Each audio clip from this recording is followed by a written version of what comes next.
Hello friends, this is Megan's Minutes. Today is March 16th, 2020.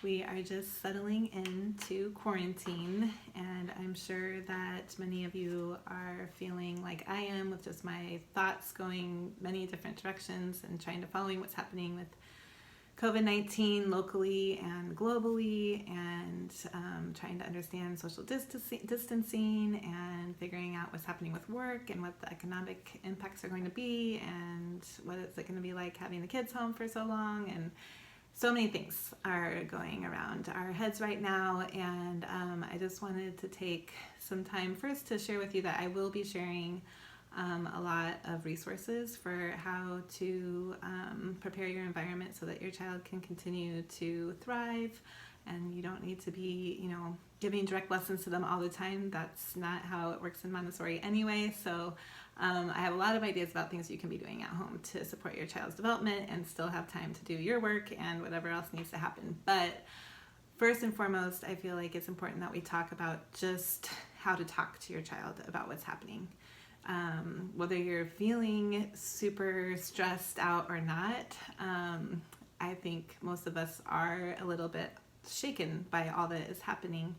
And the children are definitely watching us. They're trying to see what their reaction should be to this stressful situation. So they look to us to find those coping skills for stress, so we can either help decrease anxiety, or of course we can increase anxiety, and we don't want to do that. So I will be sharing with you some links of articles about how to talk to your kids, especially with different age ranges, about what's going on. But I found this article, which I will share with you, from the National Association of School Psychologists, that I found really helpful. And so the top 3 things that we can be doing is teaching the kids preventative measures, which of course we have been doing, as far as like washing hands and disinfecting and covering our coughs and all of these things.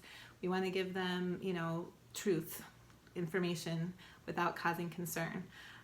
So also, though, with that is like exercise and eating right and sleeping and drinking lots of water and just making sure that our immune systems are strong. And so we're going to do that, of course, through modeling. And even though we're kind of quarantined and homebound for 2 weeks or more, we still need to make sure that we're getting these daily habits that are going to support our wellness in, and be modeling that with our children, which again I'll be sharing more resources about that as we go.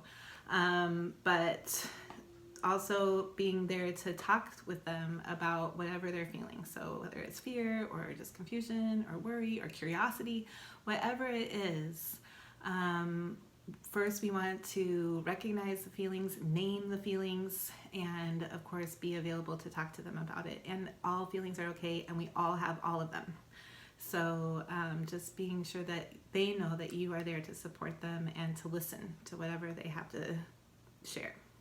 And then, of course, like giving them a sense of control over their risk of infection. So again, that includes all of those preventative measures that we talked about already.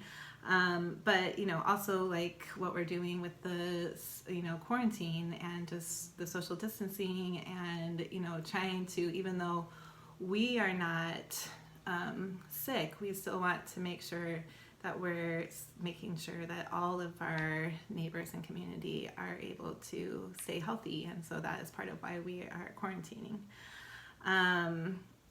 Mr. Rogers always talked about, when it's time of crisis, you want to look for the helpers. And I think we definitely have the opportunity to do that with our children right now, especially in the medical field. All of the doctors and nurses and, researchers and everyone who is working to get a handle on this. But also just recognizing, the people that are working at the grocery store, or the truck drivers that are bringing the toilet paper, or the restaurants, that are trying to figure out ways to do pickup, and all of these things, like how our community is working together to support each other and to support the wellness of our community. So I think that those are always really good things to just be sharing. And Like some specific guidelines for grown-ups, of course, is just to like stay calm and grounded. This is what your child needs more than anything else right now. So whatever that means for you, and you should know, and if you don't, now's a good time to find out what you need to feel calm and grounded. So whether that's meditation or, going for a run or just having alone time, whatever it is, make sure that you're getting it and that you're modeling for your child, like, this is what I need, and so this is what I'm going to do to take care of myself. They're going to follow your verbal and non-verbal cues, so you really want to know that their eyes are on you. They are watching to see how you are coping. So, and they're going to absorb those skills. So try to be as calm and grounded as possible. And listen to what your child is saying. If they are expressing concerns, maybe they are thinking like something kind of outlandish, and so like listen to what they have to say, and then if you need to, you can reframe their concerns with a perspective that's appropriate. The second thing is just make yourself available. I know I've been really having to watch myself getting sucked into social media over the last couple of days, and I do think that it's important to have time to like check the news and scroll through your feeds and whatever. But if you can get on a rhythm where like I'm only going to do that at 1:30 in the afternoon or whatever it is, just know that you're going to need to be more available to your child during this time than usual. And it's kind of like bringing a newborn home. You just know that like during this set of time, you're going to have a higher list of things to do with your child, and that's going to be your priority. Even though when you bring home a newborn, you have 9 months to prepare for that. This is more like surprise. But we are going to have to be giving our children more attention at this time. It just is.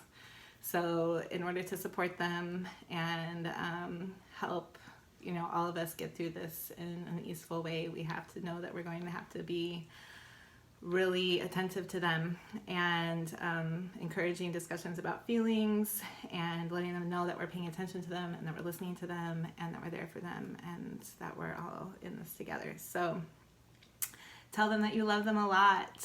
Share your affection with them a lot right now. And even though I know this is a really hard time, if you think about it as far as like emergency situations go, we have a lot to be thankful for. We get to be in our homes, we have shelter, we have utilities, and we have our family with us. So just try to focus on all the positives. That can be your math lesson, counting your blessings. So I hope that helps. Again, I'll share articles if you want to read more, and I'll do a little post every day of just like some fun things that you can do to prepare your environment to support your child and your own sanity as we get through this time.